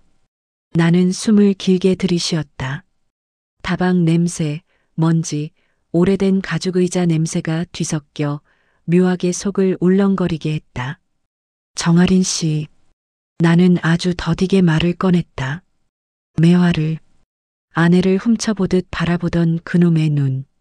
그게 그냥 사기꾼의 표정이 아니었던 이유가 이제서야 조금 알 것 같네요. 정아리는 고개를 끄덕였다. 맞아요. 그는 타겟 보는 눈이 아니었어요. 그리고 그녀는 아주 낮은 목소리로 덧붙였다. 마치 옛날부터 알고 지내던 사람을 보는 눈이었어요. 다방 밖으로 나오자 찬 바람이 얼음처럼 목덜미를 파고들었다. 하늘은 오후인데도 잿빛이었다. 나는 손안에 USB를 꽉 움켜쥐고 골목을 걸었다. 매화와 장명수 둘이 과거에 만난 적이 있다고? 그럼 매화가 말한 운동장의 기억. 그게 단순한 착각이 아닌 건가? 집에 도착하자 매화는 리모컨을 손에 든 채 소파에서 졸고 있었다. 이마에는 땀이 맺혀 있었다. 꿈을 꾼 듯했다. 나는 조용히 컴퓨터를 켜고 USB를 꽂았다. 부드러운 클릭음 뒤에 모니터에 하나의 파일이 떴다. 과거 기록 영문 파일명 복원 완료. 손가락 끝이 떨렸다. 폴더를 열자 단 하나의 영상 파일이 있었다. 재생 버튼을 눌렀다. 화면이 깜빡이며 흐릿한 흑백 영상이 나타났다. 카메라가 학교 교무실을 비추고 있었다. 칼날처럼 차가운 공기가 모니터에서 새어나오는 듯했다. 그리고 그 영상 속 20대 초반으로 보이는 두 사람이 서 있었다. 하나, 젊은 시절의 윤매화. 그리고 다른 하나. 나는 숨을 들이켰다. 심장이 크게 박동하며 혈관을 울렸다. 영상 속 두 번째 인물은 장명수였다. 매화가 말했다. 운동장에서 누군가 나를 불렀다고. 그 누군가가 사기꾼이 아니라 아내의 과거였다. 그제야 모든 게 또 한 번 뒤집혔다. 그리고 나는 또렷하게 깨달았다. 이 싸움은 단순한 사기가 아니다. 매화의 기억 속 어디엔가 아직 열지 않은 진짜 문이 있다. 그리고 그 문을 열면 내 과거까지 함께 드러날 것이다. 영상 속에서 젊은 매화와 장명수가 마주보고 서 있었다. 모니터에서 퍼져나오는 희뿌연 빛 때문인지 두 사람 사이 공기가 비현실적으로 느껴졌다. 매화는 교무실 창문 쪽을 바라보고 있었고 장명수는 그녀를 응시하고 있었다. 그 눈빛이 지금 그놈의 그것과 똑같았다. 나는 재생을 멈추고 숨을 들이켰다. 방 안 공기가 갑자기 뜨거워졌다. 책상 위에 놓인 브로치를 손끝으로 만지며 나는 영상의 시간 코드를 눈으로 훑쳤다. 1991년 5월. 매화가 교사 3년 차 되던 해였다. 도대체 이게 뭐지? 매화는 왜 이걸 기억 못하지? 아니면 기억을 못하는 척하는 건가? 나는 자리에서 일어나 방문 쪽을 쳐다봤다. 안방 문틈으로 TV 소리가 희미하게 새어나왔다. 조용한 예능 프로그램 웃음소리. 매화는 무표정하게 화면을 보고 있었다. 그 표정을 보는 순간 등골이 서늘해졌다. 그녀의 표정에는 아무것도 모른다라는 평온함이 있었는데 그게 더 무서웠다. 정말 모르는 걸까? 아니면 무언가를 숨기고 있는 걸까? 컴퓨터 화면을 다시 바라보는데 문득 창밖에서 아주 길고 날카로운 경적 소리가 울렸다. 나는 무심코 커튼을 젖혀 창밖 골목을 내려다봤다. 길가에 흰 SUV가 세워져 있었다. 운전석에 앉은 사람이 모자를 깊게 눌러 쓴 채 우리 집을 향해 고개를 약간 기울이고 있었다. 감시? 설마. SUV는 내 시선을 느꼈다는 듯 시동을 걸자마자 골목을 유유히 빠져나갔다. 눈앞에서 차가 멀어지는 동안 나는 손바닥에 식은 땀이 차오르는 걸 느꼈다. 그때였다. 휴대폰이 울렸다. 정아린이었다. 지금 어디세요? 집입니다. 좋아요. 그럼 지금 바로 나오세요. 왜죠? 장명수가 움직였어요. 진짜 빠르네요. 당신 이미 감시받았습니다. 나는 창밖을 다시 내다봤다. 방금 지나간 SUV가 머릿속에서 다시 떠올랐다. 맞습니다. 정아린이 잠시 정적을 두더니 말했다. 지금 바로 나오세요. 제가 모시러 갈게요. 이 판, 이제부터는 당신 혼자 움직이면 위험합니다. 나는 손에 쥐고 있던 브로치를 보았다. 흠집난 금속이 형광등 아래에서 작은 단면을 드러냈다. 매화도 데려갑니다. 그건 안 됩니다. 왜죠? 그분 상태 지금 흔들립니다. 게다가 그분이 이 사건의 중심일 가능성이 높아요. 중심이라니. 나와서 얘기하죠. 장명수 조직이 왜 당신 아내를 노렸는지 그 이유를 알려면 당신도 어떤 사실을 인정해야 합니다. 무슨 사실이요? 한도윤 씨, 지금부터 들을 이야기는 당신과 매화 어머님 두 사람만 알고 있는 과거와 연결돼요. 내 심장이 쿵 소리를 냈다. 진짜로 들릴 만큼 크게. 나는 코트를 걸치고 현관문을 열었다. 문틈으로 바람이 스며들며 겨울 냄새가 목 뒤쪽에 닿았다. 집을 나서기 직전 안방 문을 열어 매화를 바라봤다. 나 잠깐 나갔다 올게. 매화는 천천히 고개를 돌려 나를 보았다. 눈빛이 이상하게 동그랬다. 또 나 혼자 두고 어디 가요? 그 말 불평처럼 들렸지만 그 밑에는 떨림이 있었다. 금방 돌아와. 전화기도 켜두고 있고. 도윤 씨. 그녀가 자꾸 입술을 달싹였지만 단어들이 입 밖으로 잘 나오지 않았다. 나는 잠시 망설였다. 그리고 다가가 그녀의 손등 위에 브로치가 없는 빈자리를 살짝 눌렀다. 매화야, 혹시 오늘 또 무슨 기억 떠오르면 종이에 적어둬. 기억 없어질 수도 있으니까. 내가 기억을 잃는다는 뜻이에요? 나는 대답하지 않았다. 대답할 수 없었다. 안방 문을 조용히 닫고 집을 나섰다. 밖은 이미 어두웠다. 가로등 불빛이 주황빛으로 길을 물들였다. 그 속에서 정아린의 낡은 회색 모닝이 슬며시 다가왔다. 차 창문이 내려가며 그녀 얼굴이 나타났다. 타세요. 나는 조수석에 탔다. 차 안에서 오래된 방향제 냄새와 종이, 서류 냄새가 섞여 있었다. 그 영상 봤죠? 정아린이 운전대를 잡고 물었다. 봤습니다. 그럼 이제야 이해하시겠네요. 장명수는 당신 아내를 처음 본 게 아닙니다. 왜 매화를 노린 거죠? 정아린은 잠시 침묵했다. 도로 위를 지나가는 가로등 불빛이 그녀 눈가에 점점이 박혔다. 그는 어릴 때부터 학교마다 돌아다니던 문제자였어요. 비행, 폭력, 금품 요구, 기록도 안 남은 사건들에 관여했고 그녀가 한 손으로 파일을 꺼내 내게 건넸다. 흐릿한 학적부 사본. 거기에 적힌 이름. 장명수. 출석부 한쪽. 담임교사 서명란 한켠에. 윤매화 담임. 나는 목이 마르게 말라왔다. 매화가 그 사람 담임이었습니까? 맞아요.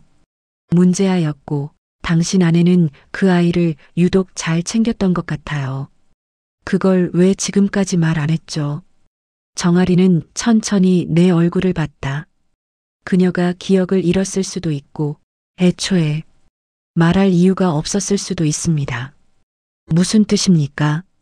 기억이라는 건요, 사람을 지키기도 하지만 사람을 망가뜨리기도 합니다. 그녀가 도로 한쪽으로 차를 세웠다. 길가에는 낡은 전신주와 오래된 잡상점이 하나 서 있었다. 여기부터는 중요한 이야기예요. 잘 들으세요. 나는 숨을 고르며 그녀를 바라봤다. 정아린이 조용히 말했다. 장명수가 당신 아내를 노린 이유는 단순히 예전 담임이었다가 아닙니다. 그녀의 눈빛이 깊어졌다.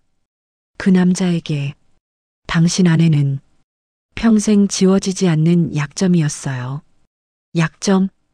그 남자가 쓴 첫사기 문장들. 어쩌면 그녀가 처음으로 가르쳐 준 것일 수도 있어요. 내 머릿속이 공중에서 뒤집혔다. 매화가 가르쳤다고요? 정아리는 고개를 끄덕였다. 장명수의 말투, 문장 스타일, 사람 속이는 패턴. 전부 윤매화라는 이름 아래 어린 학생들 가르치던 방식과 너무 닮았습니다.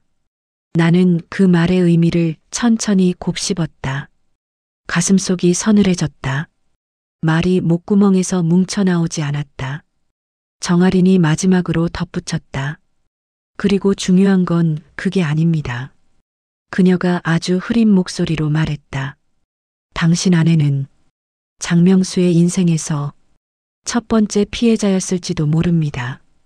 나는 그 말을 들은 채로 한동안 아무 말도 하지 못했다. 차 안 공기가 돌처럼 굳어갔다. 정아린이 나를 한번 바라본 뒤 조용히 시동을 걸었다. 자, 이제 선택하세요. 계속 가시겠습니까? 나는 아주 느리게 고개를 끄덕였다. 그리고 속으로 중얼거렸다. 여기서 물러서면 안 된다. 매화의 과거가 뭔지, 그게 어떤 진실을 숨기고 있는지 끝까지 알아내야 한다. 정아린의 차가 어둠 속 골목을 빠져나갈 때 나는 창밖을 멍하니 바라보고 있었다.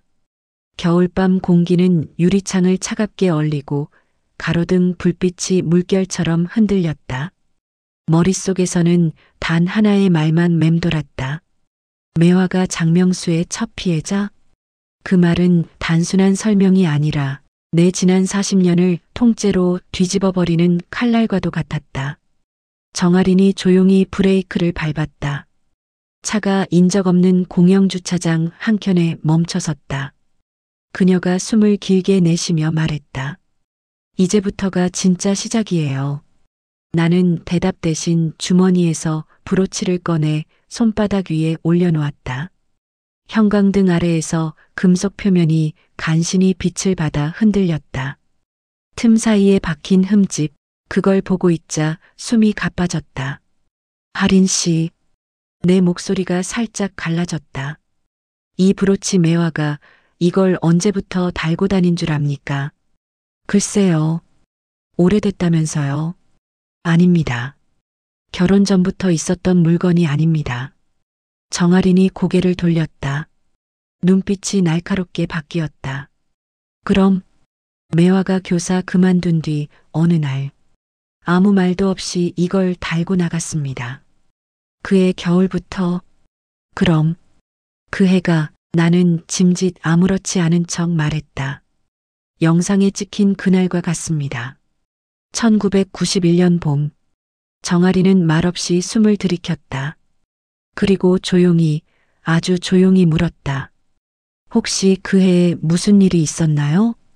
나는 잠깐 눈을 감았다. 눈꺼풀이 무겁게 내려앉았다. 있었습니다.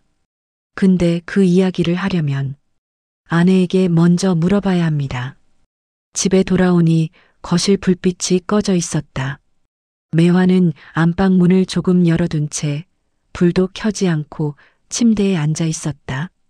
희미한 가로등 빛이 창문을 타고 들어와 침대보 위에서 흐릿하게 일렁거렸다. 매화야. 그녀가 고개를 들었다. 눈 안쪽이 젖어 있었다. 나 무서워요, 도윤 씨. 나는 조용히 침대 옆으로 다가가 앉았다. 그녀의 손이 떨리고 있었다. 얼굴은 차갑게 식어 있었고 등 뒤에 누군가 서 있기라도 한 듯 자꾸 뒤를 돌아보았다. 왜 무서워? 매화는 목소리 없이 입술만 움직였다. 그 사람이 문 밖에 서 있는 꿈을 꿨어요. 장명수가? 그녀는 고개를 끄덕였다. 계속 날 부르는 것 같아서. 근데 웃고 있는 것 같지 않았어요. 화난 얼굴이었어요. 나는 한쪽 가슴이 뻐근하게 내려앉는 걸 느꼈다. 가슴 중앙 약을 먹지 않으면 터질 듯 욱신거리던 그 자리. 오늘 있었던 일 때문일 거야. 걱정하지 마. 내가 그렇다 말하지만 내 속은 이미 벌집처럼 갈라져 있었다. 매화를 재우고 거실로 돌아왔다.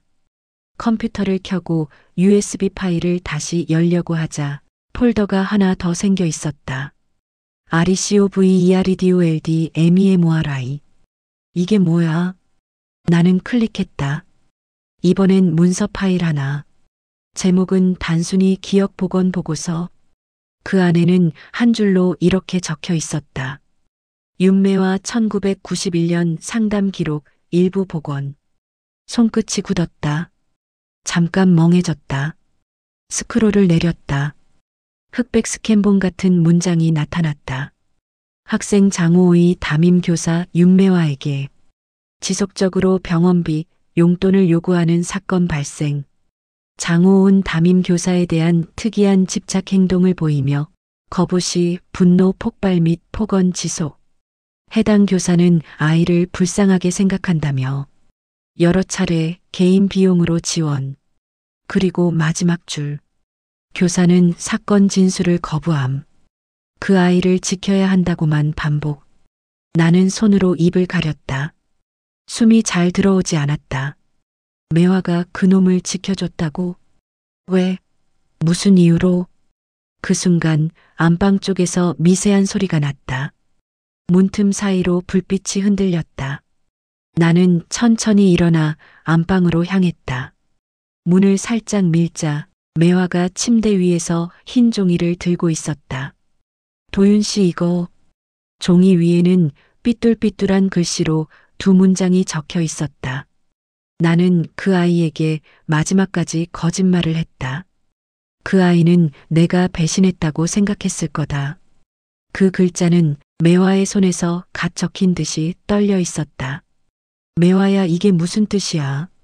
내가 조심스럽게 묻자 매화는 종이를 내려놓으며 속삭였다. 그 아이. 장명수. 내가 버렸다고 생각했을 거야. 버렸다고? 매화의 눈에서 눈물이 흘렀다. 아니야, 난 버린 적 없어. 지키려고 했는데. 그 아이 너무 위험했어. 그래서 그녀는 말을 잇지 못했다. 그리고 그 다음 순간 집안 전체를 찢어놓는 알람 소리가 울렸다. 삐삐삐. 현관 쪽. 누군가 초인종을 20초 넘게 누르고 있었다. 마치 문을 깨부수려는 것처럼. 매화가 겁에 질려 내 팔을 붙잡았다. 도윤 씨 그 사람인가? 나는 한 손으로 그녀의 손을 잡고 다른 한 손은 천천히 식탁 서랍 쪽으로 뻗었다. 식탁 서랍 안에는 오래전 두고 잊어버린 작은 금속 선풍기 받침대가 있었다. 묵직한 쇠막대 같았다. 미쳤나, 이제 이런 걸 잡고 서 있게 될 줄이야. 현관 초인종이 다시 요란하게 울렸다. 삐. 정아린에게 문자가 왔다. 절대 문 열지 마세요. 지금 당신 집 근처에서 장명수 조직 차량 포착됨. 나는 숨을 들이쉬고 매화를 바라보았다. 그녀의 손은 떨리고 있었고 눈동자는 1991년에서 아직 벗어나지 못한 사람처럼 흔들리고 있었다. 그리고 그 순간 문 두드리는 소리가 쿵 하고 집 전체를 울렸다. 나는 매화를 등 뒤로 감싸며 속으로 중얼거렸다. 드디어 판이 뒤집힌다. 문을 두드리는 소리가 더 거칠어졌다. 금속이 울리는 쿵, 쾅 소리마다 집 전체가 미세하게 떨렸다. 매화는 손등으로 내 소매를 움켜쥔 채 숨을 제대로 쉬지 못하고 있었다. 매화야, 뒤로 가. 벽 쪽으로. 도윤 씨 열지 마요. 제발. 그녀의 목소리가 떨렸다. 나는 문을 노려보며 한 손으로 선풍기 받침대를 더 세게 쥐었다. 손바닥에서 미세한 금속 냄새와 차가운 감촉이 나를 더 각성시켰다. 그리고 쿵. 문이 한 번 크게 울렸다. 이번엔 누군가 발로 차는 소리였다. 문 안쪽 자물쇠가 진동을 타며 떨려왔다. 머리가 순간적으로 하얘졌다. 시간이 없다. 나는 매화에게 속삭였다. 옷 입어. 당장. 어디로? 뒤에 말할게. 움직여. 매화가 옷장을 뒤적이는 소리가 서둘러 났다. 나는 현관에 바짝 다가가 문고리 위쪽을 손바닥으로 살폈다. 내가 전에 설치해둔 간이 고정쇠가 버텨주고 있었다. 하지만 오래가진 못한다. 문틈 아래로 희미한 그림자가 스쳤다. 낯선 사람의 발. 2명 이상이었다. 이놈들 그냥 잠깐 위협하러 온 게 아니다. 갑자기 문이 잠잠해졌다. 침묵. 바깥에서 낯선 숨소리마저 들릴 만큼의 정적. 나는 문에 바짝 붙어 귀를 대었다. 딸칵. 문고리 작은 장치 하나가 돌아가는 소리. 그게 낯설지 않았다. 과거 잠입 기술에서 쓰던 얇은 쇠핀 소리였다. 전문가다.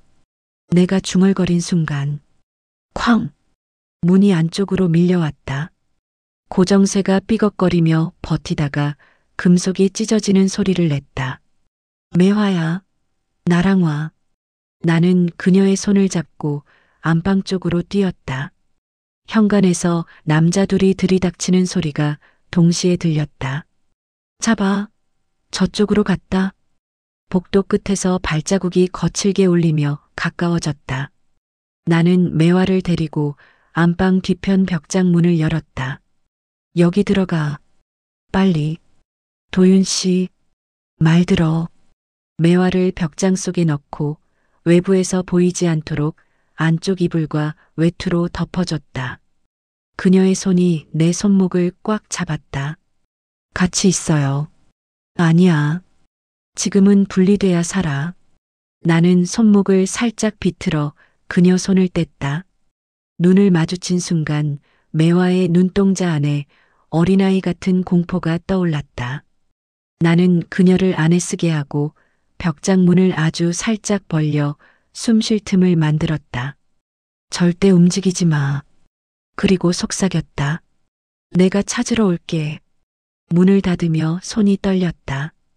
가슴 한가운데서 묵직하게 강박이 치밀어 올랐다. 지켜야 한다. 어떤 상황에서도. 나는 벽장 문을 등지고 서서 선풍기 받침대를 세로로 세웠다. 철제 막대 끝이 차갑게 식은 손바닥에 붙었다. 발자국 소리가 점점 가까워졌다. 방 쪽이다. 확인해. 문이 벌컥 열렸다. 2 남자. 검은 패딩, 마스크, 검은 장갑. 현관에서 봤던 그림자 그대로였다. 누구십니까? 나는 최대한 침착한 목소리를 냈다. 하지만 곧장 공격을 감행할 생각이 눈에 보였다. 조용히 협조하시죠, 어르신. 이 시간에 남의 집에 들어와서 협조라고 하냐. 그중 한 놈이 나를 향해 다가왔다. 눈빛이 차갑고 계산적이었다. 한도윤 씨, 우리랑 잠깐 얘기 좀 하자고요. 대화할 건 없다. 아내분 어디 계시죠? 나는 말을 하지 않았다. 놈이 한 걸음 더 다가왔다. 그와 동시에 나는 몸을 아래로 낮추며 선풍기 받침대를 가로로 휘둘렀다. 퍽! 금속이 그의 무릎에 박히는 둔탁한 소리. 남자가 비명을 지르며 앞으로 고꾸라졌다. 아, 이세. 그 뒤에 남자가 재빠르게 달려들었다. 나는 몸을 틀어 피하려 했지만 늦었다. 놈의 주먹이 옆구리를 강하게 후려쳤다. 숨이 턱 막히며 무릎이 흔들렸다. 바닥으로 쓰러지기 직전 나는 선풍기 받침대를 억지로 들어 올려 놈의 얼굴 쪽으로 내질렀다. 금속이 비명과 함께 부딪히는 묵직한 소리. 하지만 이미 늦었다. 2번째 놈의 무릎이 내 가슴을 찍었다. 쿵! 심장이 길게 찢어지는 듯했다. 한순간 숨이 완전히 끊어졌다. 바닥으로 떨어지며 입안에 피맛이 퍼졌다. 죽이면 안 된다. 정신만 잃게 해. 알아. 놈들의 목소리가 멀고 가깝게 출렁거렸다. 현기증이 몰려왔고 귀 안이 윙 울렸다. 안 돼. 매화 숨겨야. 손끝으로 바닥을 더듬었다. 발밑 카펫의 거친 촉감이 희미하게 느껴졌다. 남자가 손목을 비틀어 내 팔을 뒤로 꺾었다. 고통이 뇌까지 번졌다. 찾아. 여기에 있을 거야. 매화를 찾는다. 그 말이 들린 순간 나는 사력을 다해 몸을 뒤집었다. 건드리지 마. 그러나 다시 무릎이 내 등을 찍었다. 심장이 멎는 듯 했다. 숨이 나오지 않았다. 그때였다. 거실 쪽에서 갑자기 문이 강하게 열리는 소리. 쾅! 멈춰. 움직이지 마. 정아린의 목소리였다. 숨이 완전히 끊어질 뻔했던 내가 정신을 끌어모았다. 손들어. 경찰 도착하기 전에 도망칠 틈도 없다. 남자 둘이 순간 멈칫했다. 하지만 눈빛은 금세 돌아왔다. 경찰? 허세 부리지 마. 그들과 할인의 대치가 이어지는 사이 내 시야는 점점 흐려졌다. 생각이 뭉개지고 숨이 가늘어졌다. 할인이 나를 향해 소리쳤다. 한도윤 씨, 괜찮아요? 손 들어요. 안 들면. 그때 내 시야가 완전히 뒤집히며 천장이 둥글게 돌아갔다. 그리고 나는 완전히 어둠 속으로 가라앉았다. 어디선가 희미한 기계음이 들려왔다. 삐삐삐. 코끝으로 소독약 냄새가 점점 짙게 들어왔다. 눈을 떠보니 병실 천장이 보였다. 목덜미가 땀으로 축축했다. 심장 박동이 불규칙하게 요동쳤다. 도윤 씨, 도윤 씨. 매화의 목소리. 하지만 너무 희미했다. 마치 먼 곳에서 물결처럼 흔들려와 닿았다. 나는 입술을 움직였다. 매화. 도윤 씨 왜 혼자 나갔어요? 그녀가 눈물을 흘리고 있었다. 손등이 차갑게 식어 있었다. 괜찮아. 너는 무사해? 매화는 고개를 끄덕이려다 오히려 더 크게 울음을 터뜨렸다. 나 기억이 사라져요. 도윤 씨, 나 지금 그 사람 얼굴도 기억이 안 나. 그 말에 가슴이 무너졌다. 아랫배부터 천천히 식어가는 느낌. 매화야 진정해. 나 도윤 씨도 잊으면 어떡해. 그녀가 내 손을 두 손으로 감싸며 흔들었다. 나는 움직일 수 없었다. 산소 마스크 때문에 숨 쉬는 것도 버거웠다. 그때 병실 문이 조용히 열렸다. 정아린이 문틈으로 얼굴을 내밀었다. 한도윤 씨, 큰일 났어요. 그녀의 얼굴은 완전히 상기돼 있었다. 그리고 손에 든 태블릿 화면을 내게 보여주었다. 그 화면에는 경찰이 매화를 실종자로 등록한 보고서가 떠 있었다. 무슨 소립니까? 정아린이 숨을 한번 고르고 말했다. 아까 집에서 당신 아내를 숨겨둔 벽장 열어봤는데 나는 숨을 멈췄다. 비어 있었어요. 뭐라고? 당신 아내 없다고요. 그 순간 내 심장은 한번 크게 굴러떨어지는 듯한 충격을 받았다.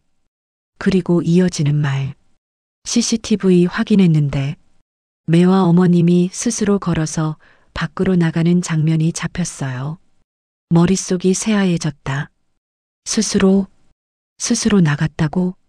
정아린이 떨리는 목소리로 말했다. 그 표정이요.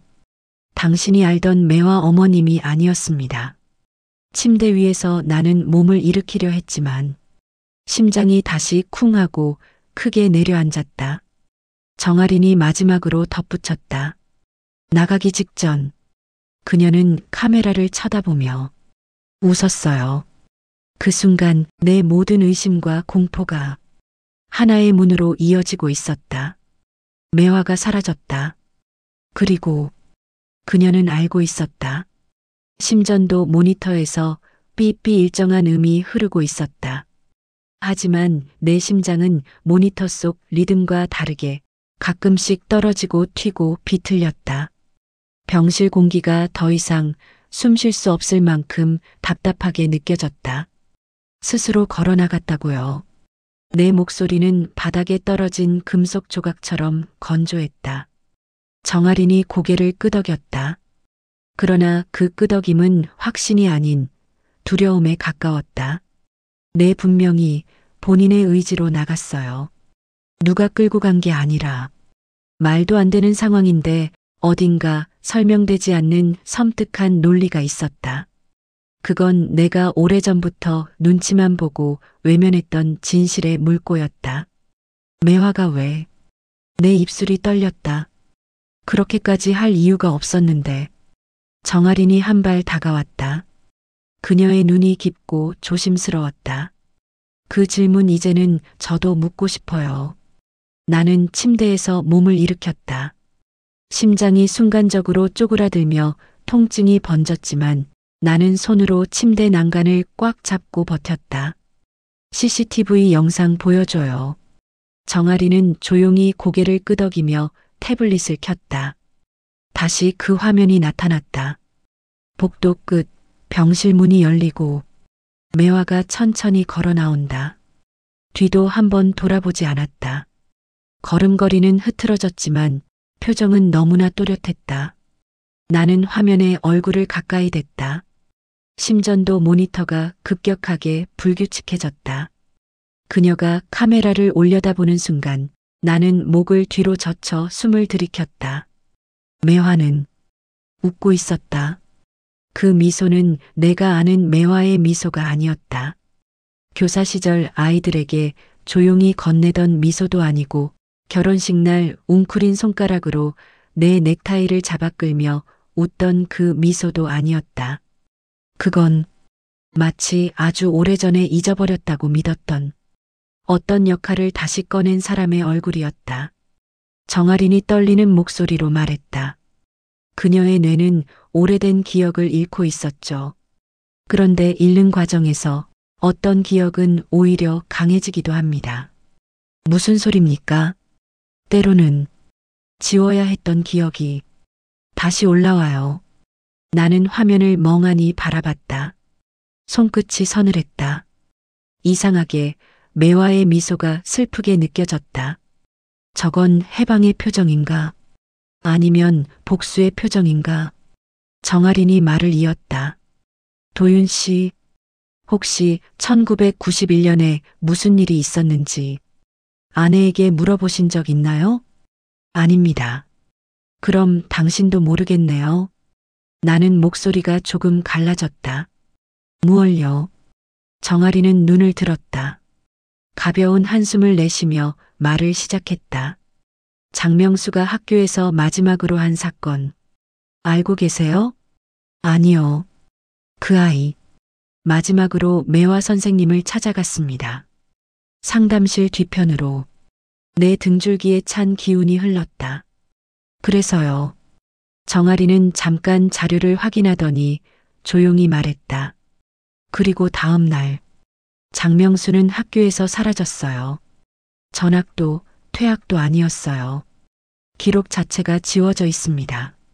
나는 숨을 쉬지 못했다.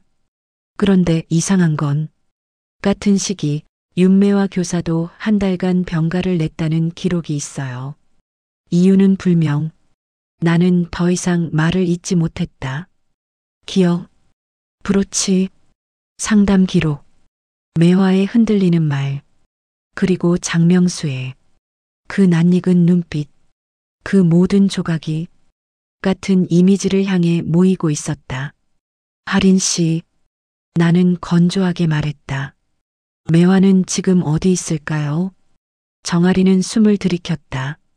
그건 당신이 더 잘 아실 겁니다. 무슨 뜻이죠? 그녀는 잠시 눈을 내리깔았다가 말했다. 사람은 가장 소중했던 기억의 장소로 돌아가요. 그것이 좋은 기억이든 끔찍한 기억이든. 나는 눈을 감았다. 그리고 딱 하나의 장소가 머리에 떠올랐다. 운동장, 교무실, 그 아이와의 상담실 뒤편. 내 입술이 저절로 움직였다. 해성여중. 정아린이 고개를 들어 나를 바라봤다. 거기군요. 나는 숨을 들이켰다. 우리가 지금 바로 가야 합니다. 우리는 병원을 빠져나왔다. 새벽 공기가 기도 안쪽까지 파고들었다. 정아린의 차가 병원 출구 쪽으로 굽이치며 달렸다. 창밖으로 스쳐가는 가로등마다 노란빛이 뒤틀린 추억처럼 일렁였다. 내 속에서 오래 묻어두었던 기억이 하나씩 아주 천천히 떠오르고 있었다. 그때 내가 조용히 말했다. 언제 얘기해도 괜찮아요. 아닙니다. 이건 지금 말해야 할 것 같습니다. 내 목소리가 떨렸다. 1991년 봄에 매화는 학교에서 울면서 전화를 걸었습니다. 정아린이 나를 쳐다봤다. 지금도 기억이 선명합니다. 나는 창밖에서 시선을 떼지 않은 채 말했다. 도윤 씨, 우리 반 아이 중 하나가 큰일 날 뻔했어요. 차 안의 공기가 식었다. 그 아이 이름이 지금 생각해보면 내 목소리가 잘게 흔들렸다. 장명수였습니다. 정아린이 숨을 삼켰다. 그럼 매화 선생님은 그 아이를 지키려 했습니다. 하지만 나는 눈을 질끈 감았다. 그 아이가 매화를 공격하려 했습니다. 정아린이 브레이크를 밟을 뻔한 표정으로 날 바라봤다. 그날 상담실 뒤편에서 매화가 비명을 질렀습니다. 그 아이가 매화에게 달려들었습니다. 정아린은 말없이 내 손을 쥐었다. 나는 낮고 긴 숨을 내뱉었다. 그리고 장명수를 떼어내려다가 내가 그 아이를 넘어뜨렸습니다. 그 다음은요. 난 그 아이가 다시 일어섰다고 믿었습니다. 나는 고개를 숙였다. 하지만 다시는 학교에 오지 않았습니다. 정아리는 거의 속삭였다. 선생님은 그걸 왜 기억에서 지우고 계셨나요? 나는 아주 천천히 아주 힘겹게 말했다. 그건 매화가 부탁했기 때문입니다. 매화 선생님이 그 아이 우리 때문에 망가졌다고 생각하면 안 된다고. 정아리는 말이 없었다. 그래서 우리는 그날을 봉인했습니다. 차 안에 무거운 침묵이 내려앉았다. 하지만 나는 브로치를 만지작거렸다. 기억은 지우면 지울수록 다른 방식으로 튀어나옵니다. 그때 정아린이 차를 갓길에 세웠다. 도윤 씨, 그녀의 눈빛이 아주 단단해졌다. 그럼 지금 매화 선생님은 그날의 장소로 돌아갔다는 말입니다. 나는 고개를 끄덕였다. 정아리는 단단히 이를 악물었다. 그럼 장명수도 그 장소로 갈 겁니다. 나는 숨을 들이켰다. 그리고 우리보다 먼저 도착할 수도 있습니다. 해성여중 정문 앞에 도착했을 때 새벽 공기는 칼날처럼 차가웠다. 정문은 굳게 닫혀 있었지만 운동장 쪽에서 희미한 불빛이 새어나오고 있었다. 나는 철문을 밀어 손을 넣고 오래전 구조를 기억해 잠금쇠를 안쪽으로 밀어냈다. 철문이 삐걱거리며 열렸다. 운동장에 들어선 순간 내 몸에 소름이 돋았다. 그곳에 매화가 서 있었다. 운동장 가운데 샛노란 가로등 아래 바람에 코트를 흔들며 누군가를 기다리는 사람처럼 나는 숨을 들이키며 소리쳤다. 매화야. 그녀가 천천히 돌아보았다. 그 순간 운동장 뒤편에서 또 다른 그림자가 모습을 드러냈다. 정아린이 외쳤다. 조심하세요. 뒤에. 나는 고개를 돌렸다. 그리고 운동장 끝에서 걸어오는 남자를 보았다. 조용히 아주 오래전에 잃어버렸다고 믿었던 그림자가 현실로 걸어 나오고 있었다. 장명수였다. 그의 입가에는 얼마나 기다렸는지 모를 미소가 걸려 있었다. 그리고 그 미소를 향해 매화가 아주 자연스럽게 한 걸음 다가갔다. 그 순간 내 심장이 완전히 얼어붙었다. 운동장 위에서 매화가 장명수에게 천천히 다가가는 모습을 보며 나는 숨조차 제대로 쉬지 못했다. 찬 새벽 공기가 폐속을 가르듯 들어왔다. 가로등이 매화의 그림자를 길게 느렸고 그 그림자는 장명수의 발치까지 닿아 있었지만 기묘하게 두 사람 사이는 너무 자연스러웠다. 매화야. 내가 소리쳤다. 목이 찢어져라. 하지만 매화는 멈추지 않았다. 그녀가 장명수 앞에 서자 장명수가 아주 천천히 고개를 숙였다. 선생님, 그 한마디, 그 목소리. 나는 뒤통수를 망치로 얻어맞은 듯 휘청거렸다. 매화야, 그 사람한테 가지 마. 내 발이 엉켜 운동장 모래를 질질 끌었다. 심장이 뛰는 게 아니라 터질 듯이 두들겼다. 정아린도 뒤에서 외쳤다. 물러서세요. 장명수, 움직이지 마. 하지만 장명수는 총구 앞에서도 대수롭지 않다는 듯 매화만 바라봤다. 그의 얼굴에는 분노도 증오도 없었다. 오히려 돌아온 누구를 바라보는 듯한 묘한 충성심 같은 게 있었다. 매화는 그 시선을 천천히 받아들이더니 아주 작게 중얼거렸다. 미안해. 그 말이 그의 귀에 닿는 순간 장명수의 어깨가 흔들렸다. 그가 웃는 건지 우는 건지 모를 표정으로 입술을 떨었다. 선생님, 저버렸다고 생각했어요. 매화는 고개를 젓지 않았다. 대신 그의 뺨에 천천히 손을 올렸다. 그 장면은 내 눈에 슬로 모션처럼 보였다. 시간이 멎은 것 같았다. 그때였다. 나는 깨달았다. 장명수가 찾아 헤맨 건 피해자 매화가 아니었다. 그가 찾은 건 그의 삶의 첫 구원자였다. 그가 집착했던 건 매화의 기억 속에 묻힌 어떤 오래된 진실이었다. 그리고 그 진실은 나와 매화 사이 수십 년 동안 말하지 않았던 침묵의 장막을 찢고 있었다. 매화야, 그 사람한테서 떨어져. 내가 거친 숨으로 외치자 매화는 아주 천천히 내 쪽으로 고개를 돌렸다. 가로등 불빛 아래에서 그녀의 눈이 깜빡였다. 도윤 씨, 당신이야말로 왜 그날의 진실을 아직도 말하지 않는 거예요? 심장이 멎었다. 무슨 말이야? 매화가 장명수에게서 손을 떼며 말했다. 내 기억이 모두 사라졌다고 생각했죠? 아니에요. 그녀는 자신의 가슴께에 단 브로치네가 숨겨둔 줄 알았던 그것을 손끝으로 만졌다. 분명 주머니에 넣어두었는데 언제 어떻게? 나는 당신이 감춘 그날을 이미 알고 있었어요. 나는 한 걸음 뒷걸음질 쳤다. 매화야, 그건 도윤 씨.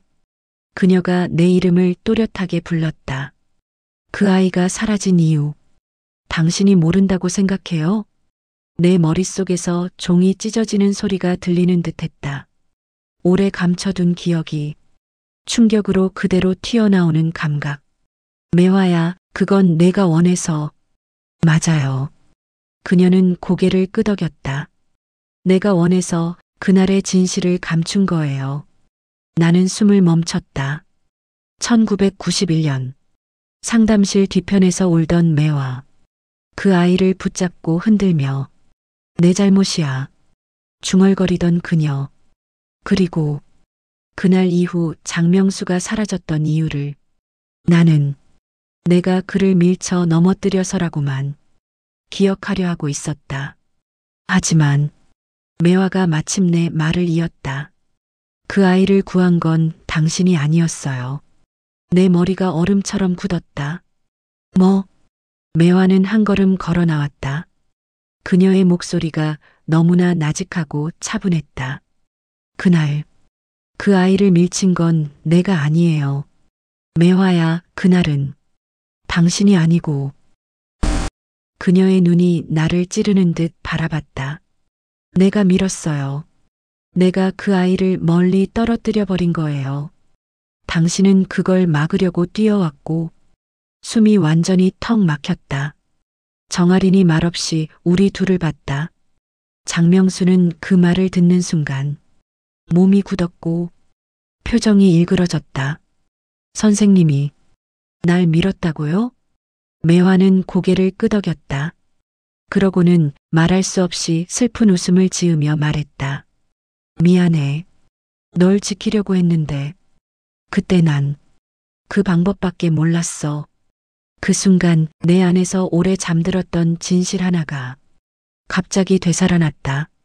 나는 매화가 쓰러진 장명수를 안아 끌어안고 울먹이던 장면만 기억 속에 남아 있었다. 하지만 그 혼란 속에서 누가 처음으로 손을 쓴 건지 나는 끝까지 기억해내지 못했다.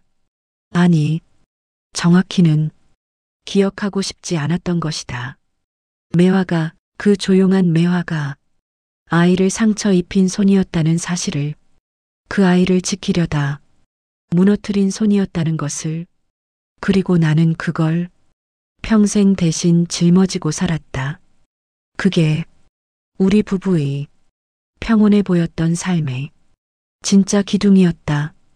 장명수가 비틀거리며 뒷걸음질 쳤다. 왜 나한테 그랬어요, 선생님? 그의 목소리는 분노가 아니라 순수한 배신감에 가까웠다. 매화가 고개를 숙였다. 내가 나를 너무 따랐고 난 그것이 무섭기도 하고 안쓰럽기도 했어. 장명수의 눈이 붉어졌다. 그럼 선생님은 날 버린 게 아니라 아니야. 매화는 흔들림 없는 목소리로 말했다. 지키려 했어. 너도 그리고 나도. 그래서 모든 진실을 묻었어. 그 말은 장명수의 칼날 같던 분노를 한순간에 무너뜨렸다. 그는 가장 어렸던 시절의 표정으로 돌아가 있었다. 선생님, 그는 한 걸음 내디디려 했지만 경찰차 사이렌 소리가 운동장 위를 뒤흔들었다. 위잉, 위잉.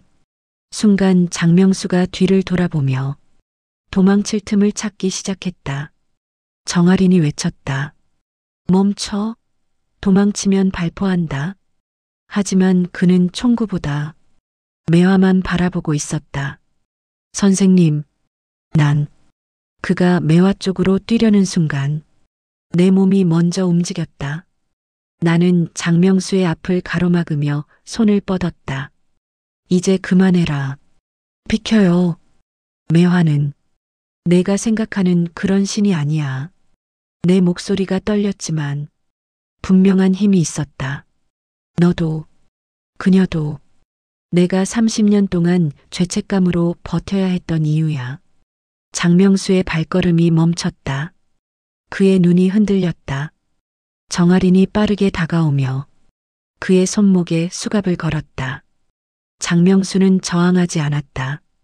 그저 매화를 바라보며 어린아이 같은 목소리로 중얼거렸다. 선생님은 나를 버린 게 아니었네요. 매화는 대답하지 않았다. 대신 손을 입가로 가져가 눈물을 훔쳤다. 경찰이 장명수를 데려가는 동안 나는 운동장 가운데 멈춰섰다. 가로등 아래서 내 그림자가 바닥에 길게 눕혀져 있었다. 매화가 조용히 다가왔다. 그녀의 손이 내 손등 위에 살며시 포개졌다. 도윤 씨, 나는 그녀를 바라봤다. 매화의 눈빛은 30년 전 그날의 매화였다. 숨기고 싶고, 지키고 싶고, 무너지고 싶었던 그 모든 마음이 한꺼번에 떠오르는 얼굴. 왜 이제 말했어? 내 목소리는 바람 속에서 흔들렸다. 당신도 잊으려고 했잖아요. 나는 웃었다. 웃고서 휘청거렸다. 맞아. 그리고 그게 우리를 지켜줬지. 매화가 고개를 끄덕였다. 이제는 기억해도 괜찮아요. 그녀가 나를 끌어안았다. 그 품은 따뜻했지만 뜨거움 아래 아직 해결되지 않은 빈자리가 있었다. 그리고 그 순간 나는 명확히 느꼈다. 이번 사건을 해결한 뒤에도 우리 둘은 어딘가 조금씩 틀어져 있을 것이다. 침묵으로만 지탱했던 30년의 균열이 이제서야 드러났으니까. 하지만 그럼에도 불구하고 우리는 서로의 손을 잡았다. 매화가 말했다. 이제 우리 처음부터 다시 시작할까요? 나는 그녀의 손을 조용히 감싸며 말했다. 그래. 기억을 잃어도 떠올라도 그 모든 걸 함께 다시 짊어지자. 운동장 위로 새벽빛이 내려앉았다. 가로등이 꺼지고 서서히 동쪽 하늘이 밝아왔다.